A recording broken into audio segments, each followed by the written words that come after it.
And now, here's your host of Shaping Success, Wes Tankersley. What is up, everyone? Welcome to Shaping Success. I'm your host, Wes Tankersley. We always got a little technical difficulties, but my guest right here is Craig Daigle. He's hopped on right here. I was going to say something before, but now, hey, we're just going to roll with it. Craig is a friend of mine that I had met through Nikki P, who we do the radio show with, and he's also a Beachbody coach, a life coach, a speaker. He's been through a lot of stuff.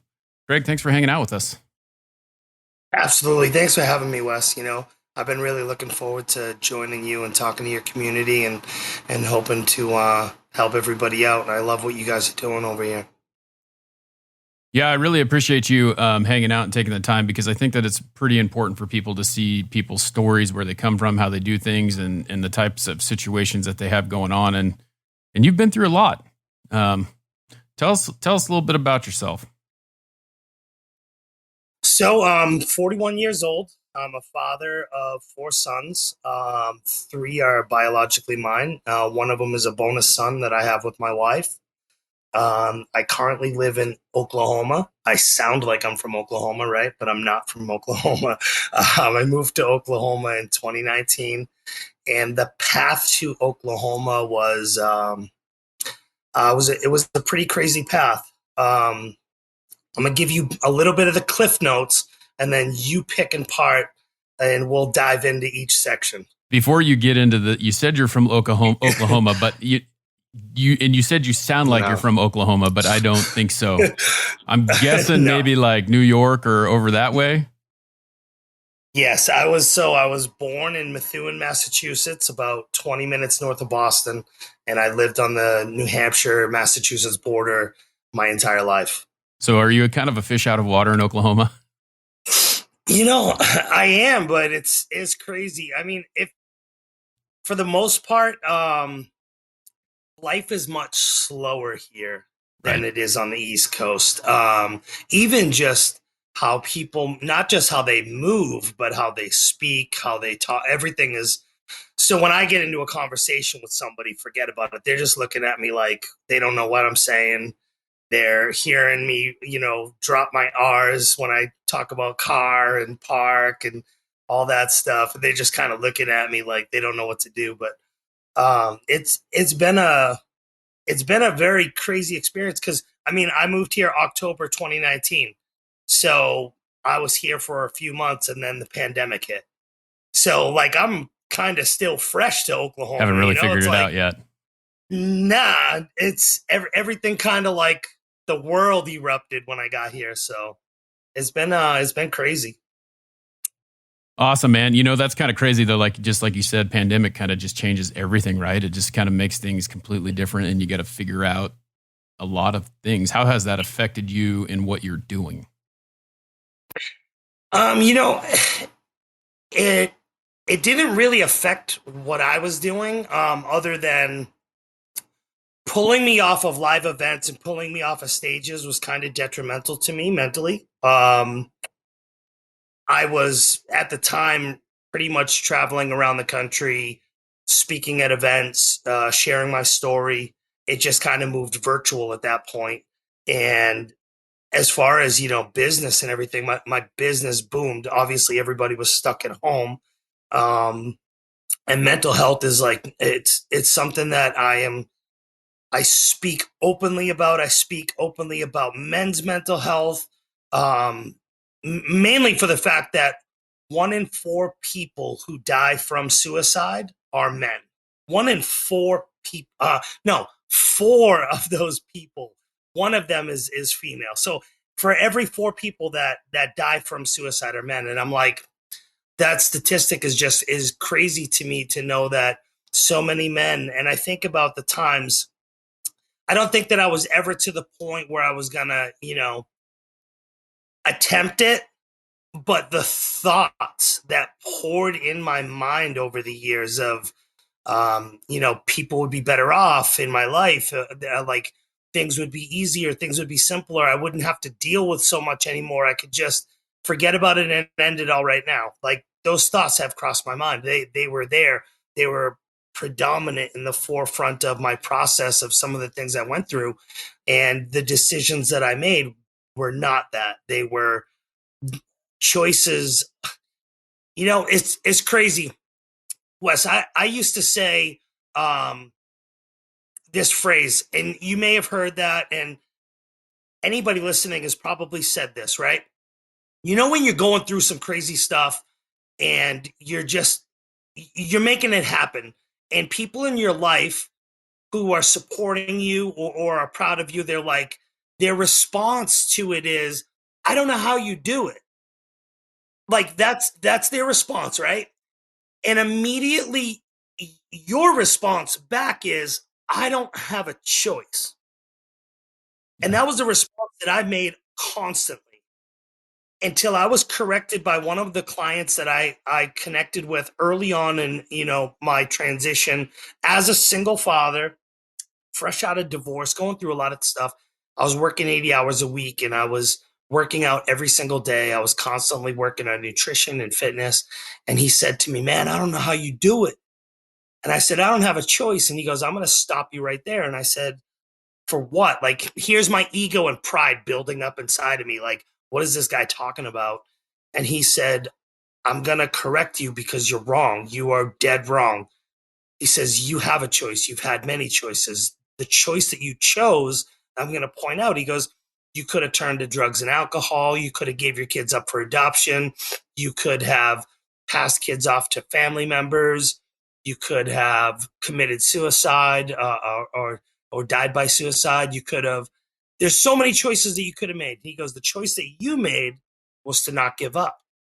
And I was like, I was taken back by that statement because for years I had heard people say, I don't have a choice. I'm doing what I got to do. Like this tough talk that we have to have. No, like I made a choice. The choice that I made was to be the father my kids deserve, to do my best, to try to provide, to fight, to continue to change. So let's talk about the speaking and the mental health and all this stuff. There's a big story that took place before this whole situation that caused all this thought process, right? What happened? I mean, I think that one of the biggest things, and we talked about this a little bit before, is that a lot of times when people get divorced or they're in an abusive relationship, it always points towards the male is the abuser and the female is not, right? So what was your situation? How did this unravel? So 2006, I had my first son, my oldest son. I ended up getting a phone call from a buddy. His mother was unfaithful. She was out at a bar one night. And that was when I first became a single father. During that time, I ended up getting full custody through our custody case. And that was detrimental to my mental health right there. So I was already like on edge about relationships and about women and whatnot. 2 years later, in 2008, I ended up meeting a woman who had 2 daughters. Her youngest daughter was a year older than my son. She was a single mom, and her older daughter was born with a genetic disorder, and she wasn't medically supposed to survive, and she did. And she survived until she was 7 years old. And while we were dating, her oldest child passed away. We stayed together. We ended up buying a house together. We ended up having a child together. We got married. We had a child together. And during that time, she developed a habit with prescription drugs and alcohol. A lot of it stemming from grief process of losing her daughter. And I enabled it. I enabled it every single day that it happened, because who am I to say how you handle that? I can't say that I would be okay. Like, I don't know that I would be. I would like to think that I would handle it differently, but I don't know. During that time, drugs and alcohol, man, like this, she would get so high or so drunk that she didn't know what was going on. So there were a lot of domestic situations, mostly verbal. It got physical quite a few times. And as far as physical, like, was I scared for my life? No, unless I was asleep. I was afraid to go to bed at times, man. Like, my ex-wife, she was 5 feet tall, 100 pounds. At the time, I was pushing 400, 450. I was completely unhealthy. Depression just ate me alive in that marriage. So anytime that cops were involved, whether it was the neighbors that called it, there were times we were living in an apartment. Anytime they arrived, I was automatically pulled aside, detained, I'll say. I wasn't handcuffed all the time. There were times that I was. The thing that saved me every single time, though, Wes, was our children. And it would be, and, you know, I wish they didn't witness the things that they did. And I thank God every day that they did, because if they didn't, they would have been responding with, I don't know, I didn't see what happened, or I don't know what happened. You know what I mean? It would have been a different response than, my dad didn't do that. My dad would never do that. My dad was defending himself. You know what I mean? And they were young, man. My oldest, shoot, he was probably like 6 or 7 at the time. And my stepdaughter, was 8 or 9. When some of these times happened, and it was horrific for kids to go through. I'll tell you what, though, like if you're in a domestic situation, I'm going to tell you right now, like, kids are absolutely resilient. But whatever excuse you're using to stay in that situation and not change things, stop. Like, get over yourself, number one, and get help, because I did it for 8 years. For 8 years, I stayed in an environment, in a situation that I didn't belong to be in, and our children didn't belong in. And we're all better off for it now. Like, all of us, every single individual involved is better off. What was as a child growing up, what was your family dynamic like? So, like, we're the same age. I'm a little bit older than you, but, I'm 42. So I'm just a little bit older than you. Just turned 42. My household, my parents have been married for 30 plus years now, maybe 40. And I gotta think about it, really. Yeah, I think it's 30 something. Anyway, they've been married for a long time. They argued a lot. They fought a lot, but it was like always like, we're going to stay together. We're going to make this work. And it wasn't like it was like crazy dynamic or anything like that. But that was kind of you didn't get divorced back then, right? If you got divorced, it was like a faux pas or whatever. It was like, you're not a good person because you get a divorce. You're supposed to stay married. You're supposed to work it out. I mean, was that the way it was in your house, and that kind of the way you were looking at it? Or what was that like? I mean, that's kind of the way that it was in my house. My parents have been married 41 years. My parents were young parents. I'm the oldest of 3. My parents are still together. And again, like, I watched and witnessed plenty of ups and downs in their life that would affect their marriage, but they're still together. No, you want to know what held me there was the thing that I told myself was, I didn't think that I could handle being a single parent with all the children, but I knew that I needed to for them. But I also didn't know how I would do it, because at the time, I worked. So I've worked industrial maintenance my whole life. So I worked at a power plant at the time, and I would work like 80 hours a week. Plus, I would be on call once every 8 weeks. And I'm like, where are the children going to go?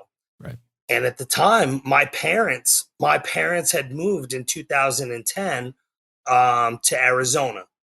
So I'm in New Hampshire, living on the Massachusetts-New Hampshire border, married, going through domestic violence constantly. I put this mask on every day that I was, happy and that things were fine, and did things with our kids. Our kids, functionally were in sports groups, extracurricular stuff, but it was me. It was me doing all the things. It was me just busying our life to keep myself away from all the other things that were going on at home, and just to kind of stay away from home. But I just kept telling myself that I needed to stay there for our children, and our children was what was keeping me there, which is, in hindsight, the dumbest reason ever to stay, because the reason to leave was our children. Right. And it was like, it really grabbed me.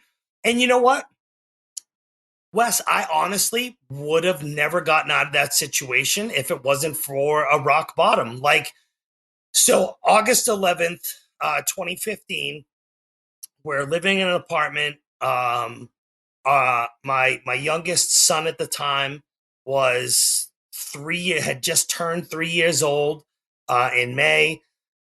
My stepdaughter was 11. My oldest son was 10. And I'm just kind of like thinking about, how am I going to do this? What am I going to do? And I had gotten her a job. I was working at a local hospital. I was working as a maintenance technician. And I had gotten her a job there. She was a highly educated person. She was a respiratory therapist.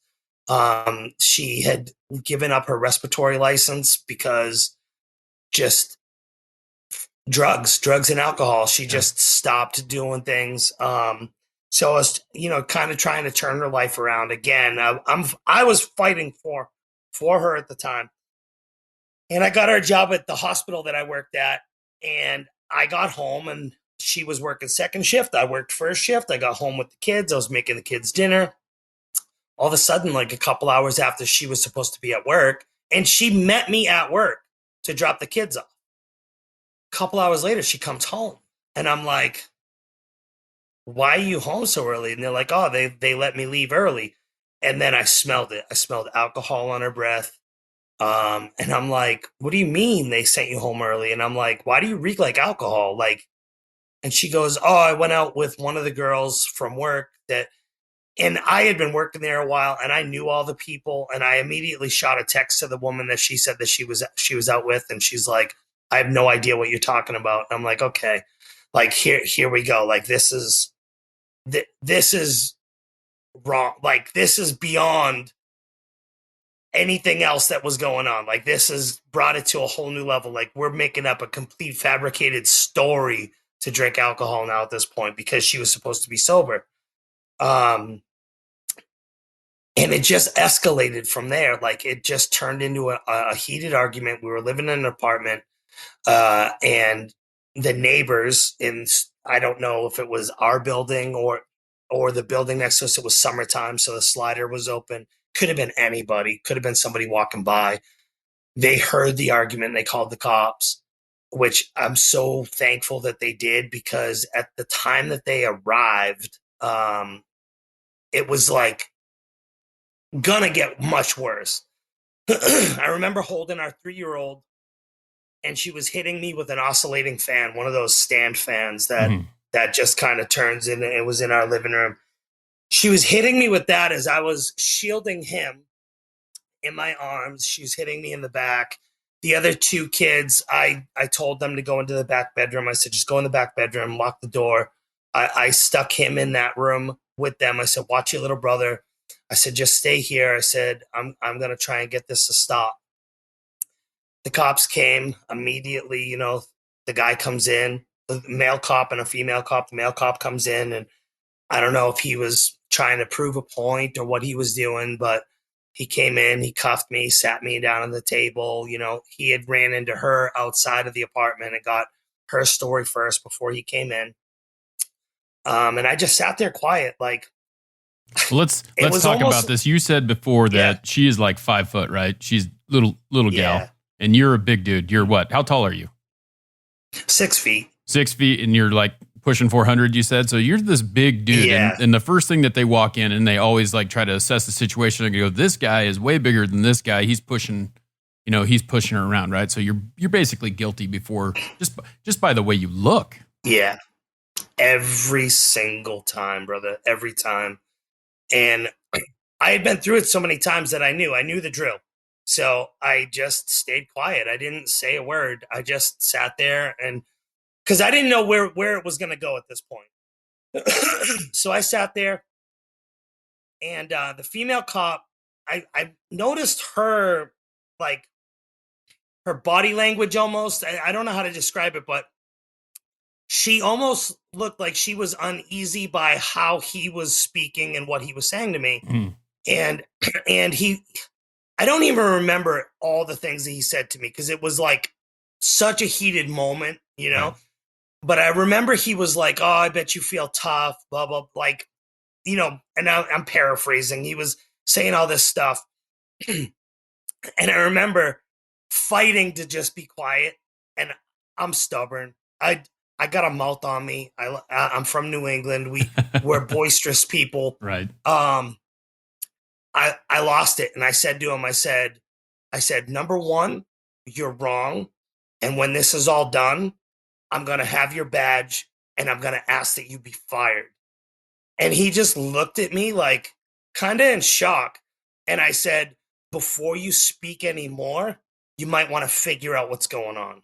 And that kind of like it de-escalated the moment, because I was angry. I was so angry because not only was I just fighting with my wife at the time, getting hit with things, but now I'm in handcuffs, and now I have this person talking down to me who wasn't there and has no idea what's going on. Right. And that's when the female cop said, "Let's talk to the kids." She went and started talking to the kids, and she came out after like not even a minute and a half of talking to the kids, and immediately took the handcuffs off. And she looked at the male cop and said, "You need to go outside. You need, like, you can't be in here anymore." Yeah. And that was when she kind of took over from inside, and she said, we're gonna have to take a report. I'm gonna ask her to leave. And you know, just what do you want to do? Like, do you want to press charges? Blah blah blah. You know. And of course, in the time, it was 5:30 p.m. on like a Tuesday. I don't even remember. It was the middle of the week, and I'm like, no, I don't want to press charges. Just tell her to go away. Tell her to go to her mother's house or whatever. Tell her to just like stay away for the night. I just figured it was like all the other times. That's what I was going to say. In your mind, you're still thinking, hey, we're going to put this back together. We're going to fix it, right? Every single damn time, Wes. Yeah. And that was the very beginning of a very long night. She left. We did reports. And then an hour and a half later, she came back. And she was outside the apartment, like banging on the doors, banging on the windows. Our kids are crying. They're terrified. They don't know what to do. And I'm like, the cops came, I would probably say, a half a dozen times over the course of that night, until at one point, it was about 11 p.m. The night shift now we're a whole new Different shift people. of cops. Yep. The night shift now convinced me to let her back into the apartment at 11 p.m. Yeah. They convinced me to let her back in the apartment. They said, just, you know, she'll stay on the couch. She says she has nowhere to go. This is in New you know, Hampshire? Yep. What? Derry, New Hampshire. What? Why would they not just like take her to jail? Dude, I still have no idea. She was hammered. Right. That's what I'm saying. Like, I mean, okay, you're going to go somewhere else. She's drunk. She's inebriated. Whatever she's got going on she's not in the right mind. Go stick her in a cell for a while and let her relax and chill out and come down from that high before she can come have a normal conversation. No, they convinced me to let her back into the apartment. I let her back into the apartment, and I told them letting her back into the apartment that it was a bad idea. What they told me was her name was on the lease for the apartment, that she had a right to be there just as much as I had a right to be there. And I'm like, it didn't make sense to me, trust me, and it still doesn't make sense to me. But I told them, I said, that's fine. I'll let her in. And I said to them, I said, I guarantee you're going to be back here. I guarantee you're going to be back here. And the minute they left, she was in there. She was walking around the living room, like just being obnoxiously loud. And she was basically explaining her plot. And she said, I'm gonna go to the courthouse tomorrow. I'm gonna tell them all this stuff that you did, and I'm gonna just tell them that you did this, XYZ. I was already back on the phone with the police department, and I had it on speakerphone. And I said to the dispatcher, I said, your officers told me to let her back in. You can hear her in the background. I said, can you hear her clearly? The dispatcher said yes. I said, do you hear what she's saying? And he said yes. And I said, okay. I said, as long as there's a record of this, because I haven't done anything and this has been going on too long. So the cops came out for the final time, and the cops are standing in my living room, and they're like, okay, we've asked her to leave, but we can't make her stay away. The only thing that we can do is, if you want, it's 2 a.m. now, is we can wake a judge up and we can get an emergency restraining order. And I said, good, wake a judge up. Like, I don't give a shit at this point. I haven't slept. Our poor kids are dealing with this, you know? So I'm like, wake the judge up. If that's what we have to do, wake the judge up. So we woke the judge up. I got an emergency restraining order. I went to the courthouse the next morning to extend it. While I was at the courthouse with our 3 kids, she got into the apartment and took everything in the fridge out and threw it all over the apartment. Like, literally all the food that we had for our kids. Like, it makes no sense. You know, if you're mad at me, that's fine. But to do that to the kids, it was absolutely insane. And she wasn't in her right state of mind. I don't even know if, she was even sober enough to understand what she was doing. Like, yeah. It was bananas. And there were so many more crazy things that happened after that, stemming from criminal cases, between then and when we actually got divorced, because we're talking, it was August. She ended up filing for guardianship. She signed over guardianship of her daughter to her parents in November of that year. And that was probably like my biggest rock bottom, because I was dad for 8 years. My stepdaughter carried my last name. We had it legally changed so that we all had the same last name in the house. And when she was taken out of our house, I had went to the courthouse to fight the guardianship case, because I got notified. But in the state of New Hampshire, as a step parent, you have no rights. None. So I was basically excused from the hearing, and was the judge, like, I could tell the judge felt for me and cared, because the judge said to me, I recommend, and I couldn't afford counsel, but he said, I highly suggest that you obtain counsel if you don't understand what paperwork you need to file. But you need to file certain paperwork for you to be in here. You need to file certain paperwork to continue the case. There are things in steps that you need to take. And my mother-in-law at the time, she worked for the courthouse. So it was kind of like they all knew who she was. She knew who all they were. And so I kind of like, it was a losing battle for me. It was pretty much stacked against you. You didn't have much of an option with anything.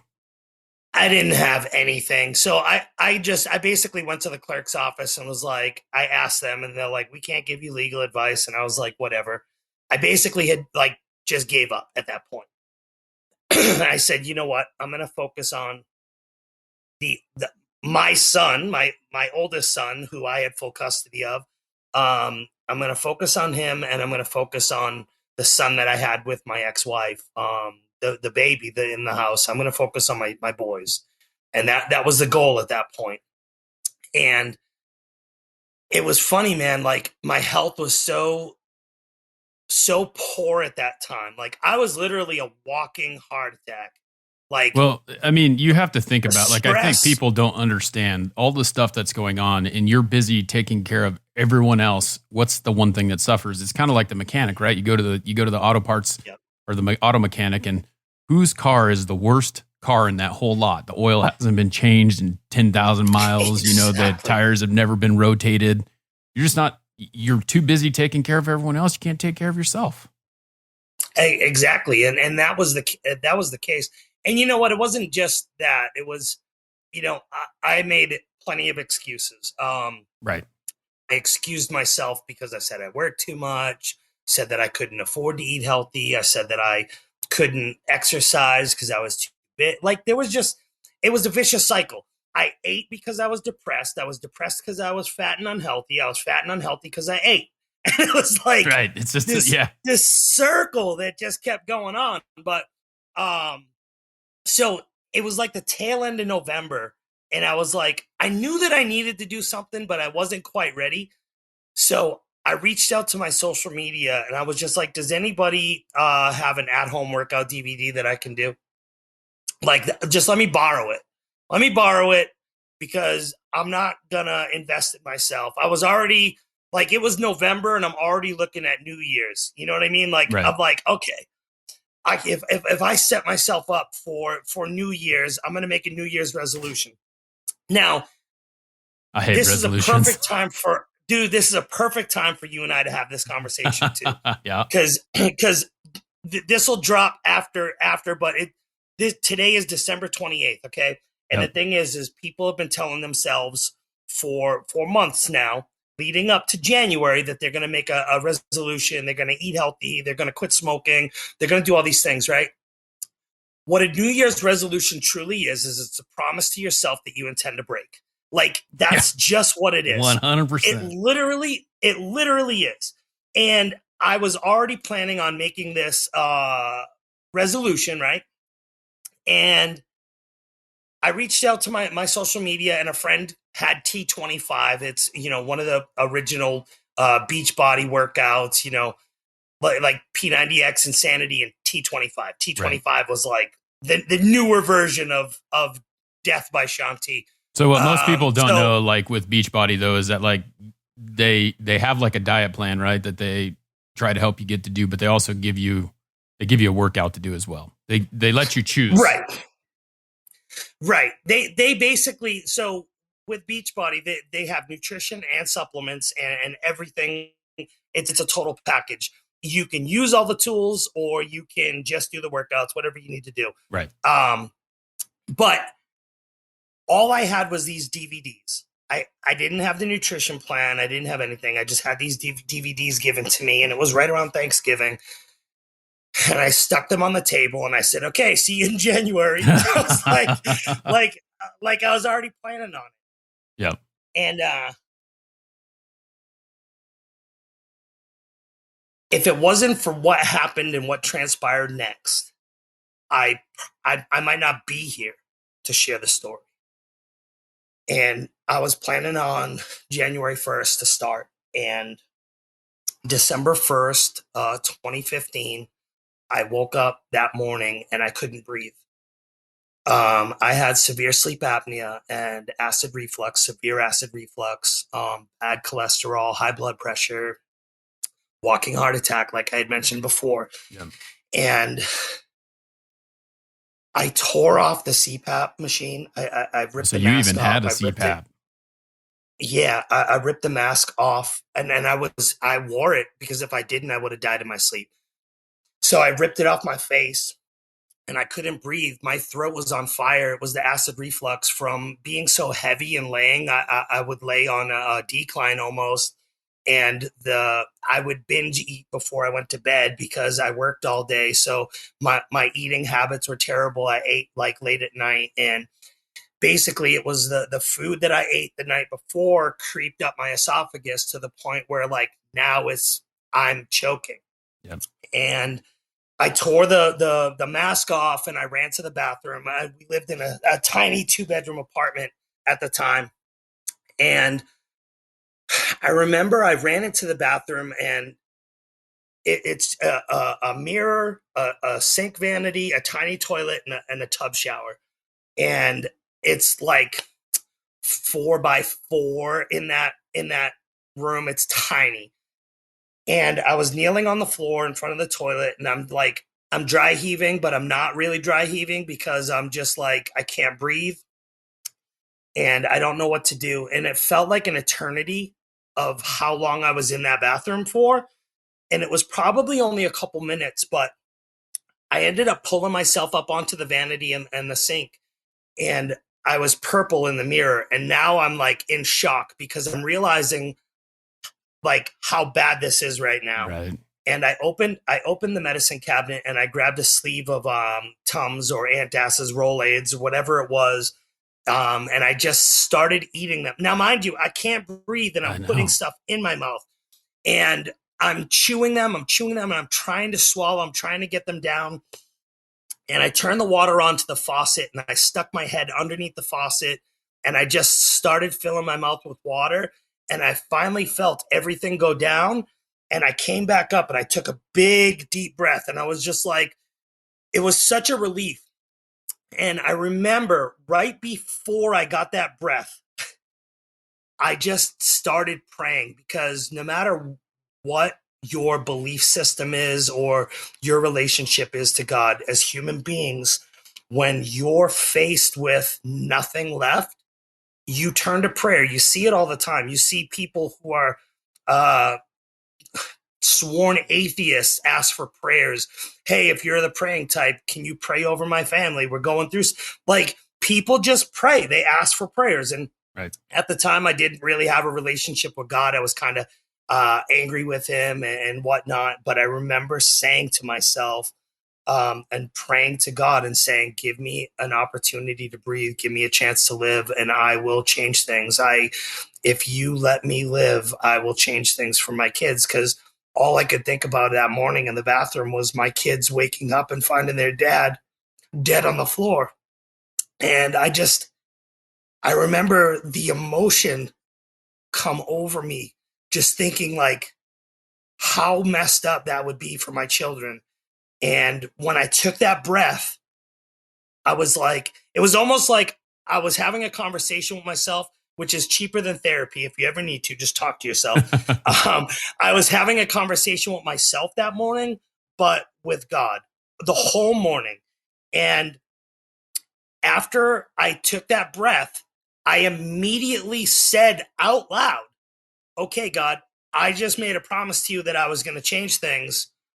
You let me live, I'm going to do it. And it was crazy. Like, I literally took a photo. I'll send you the photo too, so that you can have it. I took a photo that morning in the bathroom, in the exact mirror that I was looking in.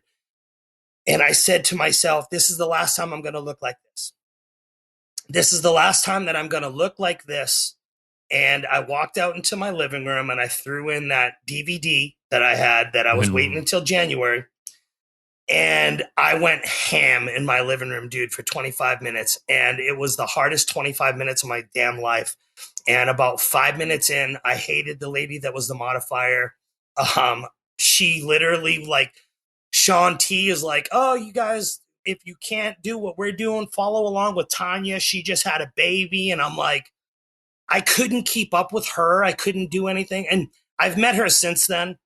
She's a wonderful woman. And if it wasn't for her modifying me through that program, I don't know that I would have got through it. But what I ended up doing was, during that 25 minutes, there was a lot of things that I couldn't do at 400 plus pounds. I just kept telling myself, stay moving, stay moving, stay moving. And I kept saying, it's almost over. It's like I kept watching the clock on the thing. I would go, okay, 5 more minutes, 10 more minutes, like counting down. And I'm like, and it was 25 minutes. That was it. And when I finished it, I was like, damn, that was the hardest 25 minutes of my life. And a lot of it, I just marched in place. I didn't do burpees. I wasn't doing push-ups. I was just like marching in place and staying moving. And, when I got done, again, talking to myself that morning, I'm like, that was the hardest 25 minutes of my life. And the thing is that was not true. It was hard, but it was only hard for 25 minutes. Yeah. Being unhealthy, being overweight, being depressed, being anxious, that was hard 24 hours a day. 24 hours a day, my life was extremely freaking hard. That day I chose a hard for 25 minutes that was going to make me a better person. Yep. And I just started doing it every single day after that. And I didn't stop. And what was crazy was I had zero intentions of coaching other people. I had zero like my goal was to be alive. Right. My goal was to not die. And I just started being accountable on my social media And I said, you know what? I'm going to call myself out and I'm going to share this journey, because if I give up, everybody will know. Yeah. And that's what I started doing. I just started being accountable on social media and just being like, today was day one of the rest of my life. And, it's crazy. When I think back to the beginning of it, so many people like laughed at it and, made fun of me and joked about it. And they're like, you're going to give up in 2 weeks. This isn't going to last. And then there's something really funny to be said about that, because a lot of people don't understand that that's what it is. And I just said something yesterday that I had heard, because I listened to, I'll tell you right now, David Goggins is like, he pushes me harder than anyone. And I've never even met the guy. Exactly. But you'll never find a hater that is in a better place than you are. A person who is talking you down, and person who is telling you that what you're doing is you're not going to make it, and look at them. And I think that that's the hardest part, right? Like, we have to figure out that we have to just look at the place where they're coming from to understand they're full of shit. Absolutely. And I tell clients at Wes, I tell clients all the time. I always tell people, if somebody gives you advice and you don't like it, take a look at their life. Would you trade places with this person? If you would not trade places with this person, don't take their advice. Don't listen to them. It doesn't mean that it's not easy to hear it, right? You still got to hear it. Right. Then you have to check. You got to do that check, and you got to go, hey, is this coming from a place where they, 90% of the time they're just jealous. They're like, I couldn't do 100%. 100%. And it was crazy too, because even a month into me, working out regularly, like I literally, like that first month I lost like 20 pounds or more. And it was like a considerable, like noticeable difference in my face and everything.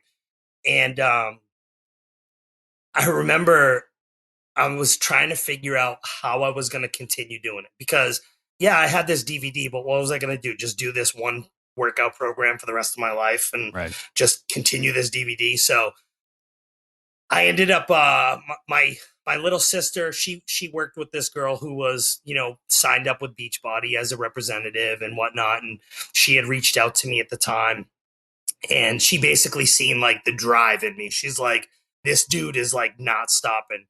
And she convinced me to get started. And, they were talking to me about the supplements and all these things and the nutrition plan, because at the time, all I was doing was I was doing exactly what I knew from my younger years, because I was not overweight my whole life. Right. My whole life, I was a gym rat, Wes. Like I played sports in high school. I was always on the basketball court. I played football. I was a rugged kid. I used to do bodybuilding with buddies. Isn't that like a misnomer though? Like, it's funny how that, because I in my head it's the same thing, right? Okay, I'm a big dude, 6'3", probably weigh about 280 right now. I've been up to 350. When I was in high school, I weighed 260. I was always a big dude, right? But the difference was that when we were in high school, we were moving around. We were playing sports. We were playing football. We were playing basketball. We were playing baseball. We were always active, and we're eating because we're trying to take care of that situation. But now we're done. And I was a PE teacher for a while, and this was what I preached to kids all the time. I was like, you may right now like want to play basketball. You may want to play football in this class, but the fact of the matter is you're not going to do that after. You're going to have to exercise. Yep. You're going to have to eat right. Those are the things that you have to do. And I mean, you can 90% of weight loss is diet. Exercise, you can only do so much, right? It's all nutrition. And that was something that was a hard thing for me to really focus on and to learn. And it's one of the hardest things that I have with clients is anybody can rummage through a workout and drag themselves through 25 minutes of exercise. But what does that burn though, right? Because at the end of the day, it's about calories in, calories out. Exactly. I was on the elliptical this morning for 30 minutes. I burned 350 calories according to what that elliptical said. What is 350 calories? I mean, now you go your body burns a day like 2,500. Now you go and you just took 300 off of that, and then you go eat 3,000. What's going to happen? Nothing. Well, just think of this. 300 calories. 300 calories is a 20-ounce soda. Yep. Basically. And people drink like 10 of those a day. Yeah. Like, it's absolutely a madness, And when they finally like talked to, because at the time I was doing the old school steamed broccoli, rice, chicken. Right. Like that was what I was eating for every meal that first month, right? And it was like, and eggs, chicken, broccoli, rice. And it was funny, like it was working because I was so overweight, it didn't matter. Like it Right. was better than what I was doing. So, but I needed to kick it up a notch. So the end of December came, and my little sister that year for the holidays, she bought me for Christmas. She bought me my first bag of Shakeology, which I swear by that stuff. She bought it for me because I was broke, and I was trying to figure out. I'm like, how am I going to be able to sustain this?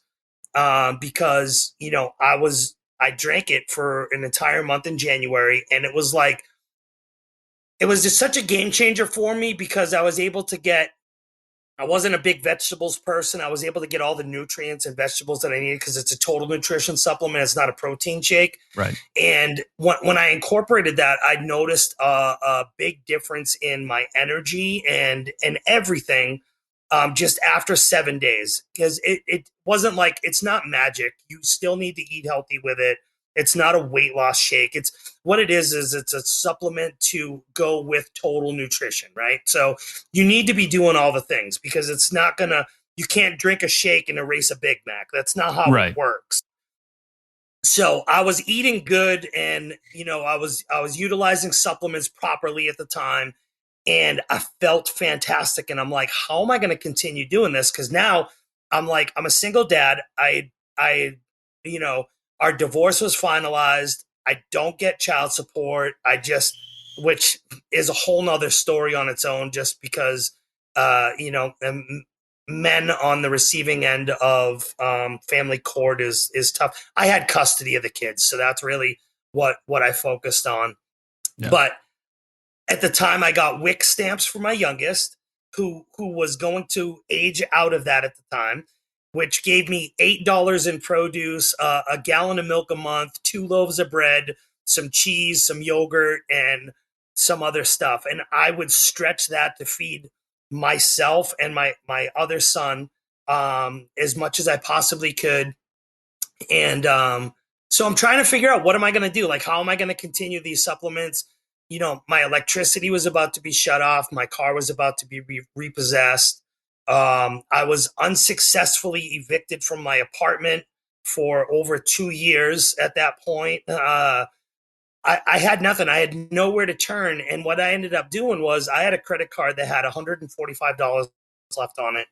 And I I literally maxed it out. It was the scariest moment, dude, because I had this credit card for, like, if I really had no food, that was like the backup. That was like, so I could at least buy my kids some bread and peanut Right. butter, and I took that credit card and I maxed it out, and I bought another fitness program. I signed up to become an independent coach, for a network marketing company, and got myself another bag of shakes. And I remember I almost sent it. It got delivered, like, 3 to 5 days later, and I almost sent it back because I didn't have any money. And I'm like, I didn't know what I was going to do. But I had 2 months of sharing my entire life on social media, to the point where the moment that I told other people that I was able to help get them started, that my inbox just flooded. Now, mind you, I'm in a network of about 500,000 coaches, and we are probably 95% female. So in what I do and the realm that I work in, men are stubborn. We don't we don't join things. Right. It's predominantly female, and my customer base of 1,200 people is 95% female as well. But my inbox filled up, and I was like, okay, let me help you out. I'll never forget that my income that I generated from helping other people get healthy, just by showing them that I was getting healthy, kept my lights on. It kept my car from getting repossessed, and it fed my kids. And I was like, you know what? There's something to this that is going to help save me right now. I don't know how long it's going to last. I don't know how this is going to work. I had no idea what I was doing. And I remember, people making fun of me the first 2 months of me, working out. And then now I'm doing network marketing, and it's such a stigma. Like, now the haters are really coming, bro. Right. Like, I'm talking like family, friends. Well, it works that way, right? Like, cause like you're telling someone, okay, so what are you doing? And then you tell them and they're like, oh, it's a pyramid scheme. Oh, it's this. Oh, it's that. Oh, it's blah, blah. Like they just Yes. want to, and that's one of the things, like the people who are successful can get past that. The people who are not can't. And I think that that's one of the hardest things about network marketing is that people look at it as like, I mean, I sat down with a guy one time who grabbed me I was changing tires for a living. He's like, hey, I want to sit down with you and have lunch. I'm like, okay. And I'm like, what's this guy want? Like, does he want to offer me a job at where he actually works or what? And he's like, hey, have you ever thought about selling Amway? And I'm like, nope, I'm out of here. Yeah, exactly. And so here's the thing is, we can think of these individual companies where we're like, yeah, no way. But then when I bring up the point to like, hey, your mom used to sell Tupperware. She used to sell Avon. She used to sell Mary Kay. Like, your friend that sells Scentsy, your friend that does doTERRA essential oils. Like, these are all major companies that do it. Like, they're around for a reason. And the only thing that really and trust me, nobody talked more crap about network marketing than this guy. And I used to make fun of people just like myself all the time. And, when I swallowed my pride and ego about something that I had no idea about and didn't really understand, and I was simply just using talking points and opinions of other people to formulate my own opinion, I realized that, I was dead wrong, number one. Number two, I also realized that not every opportunity in individual business is the same. And, no matter what it is that you do, if you're a network marketer, if you benefit from whatever it is that you're using and you can apply it to your life and make your life better with it and share it to other people who might be able to better their life with it, and you're passionate about it, you'll be successful. I don't care what the product is. I don't care what the company is. I don't care what the compensation plan is.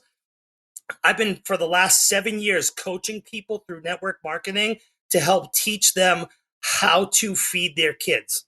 Yeah. Like, that's what I did. And for me, it was a no-brainer, because for me, it was me being able to do something that helped promote health in my house and teach my children that their dad can be healthy, and it taught them things. It was able to teach them. So when I signed up, man, I maxed out that card, and it was the scariest moment of my life, but it changed things. And, it changed things so much that, that was just the beginning. That was 7 years ago. There is so much that's transpired over those 7 years. The people that have come into my life, the stories of people that have changed. I have a girl that I coach right now. She's lost 180 pounds, and she's in the running to win $100,000 this year. Yeah. She's taken back her life.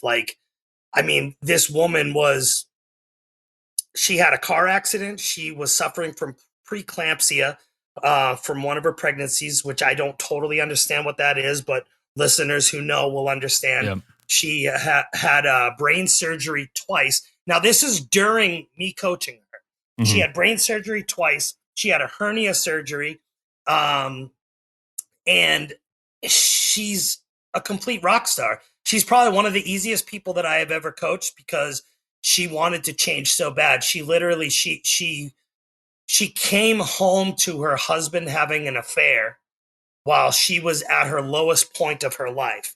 And she's completely changed her life. She's lost 180 pounds, and now she's in the running to win $100,000 for her life change. And it's like, for me to be able to do that, that's what really motivates me these days, is helping other people just completely change their lives. It's crazy. And if it wasn't for this opportunity and what I'm doing, I wouldn't be in Oklahoma. Yeah. I met my wife in this opportunity. Like literally God dropped her in my life. And so 2018. So I have to kind of slow us down here. Here's kind of the thing. I want to invite you again because I think that here's the thing. We talked about this before. I think we've got through the Beachbody part, right? We've talked about all that stuff, and I want to talk about the speaking stuff. But unfortunately, I have to go to work. You got it. So what I want to do is I want to invite you. I want this to be part 1, and I'm wondering if you come back and we can talk about the speaking and everything else. Absolutely, dude. Absolutely. It's a good conversation. I think that people really need to hear what you have to say. I mean, this is one of the longest interviews I've done in a while, and it's just great to hear all this stuff. And I think that we have a great story to share. So we're going to come back with part 2. We're going to talk about your speaking and all the other things that you're doing in addition to the Beachbody thing, because it's a great story. Absolutely. Absolutely. All right. My pleasure, brother. Perfect. Okay, so hang tight here. All right, everyone. Well, that is the end of the show for this time. This is part 1 with Craig Daigle. We're going to come back in a couple weeks here. We're going to do it again. We're going to see how it works on his schedule. We're going to do it again, and we're going to talk about the speaking engagements and stuff like that, because I think that it is highly important that you hear the rest of the story. Thank you for hanging out, and get ready for part 2 when it shows up. Until next time, I challenge you to find the shape of your success.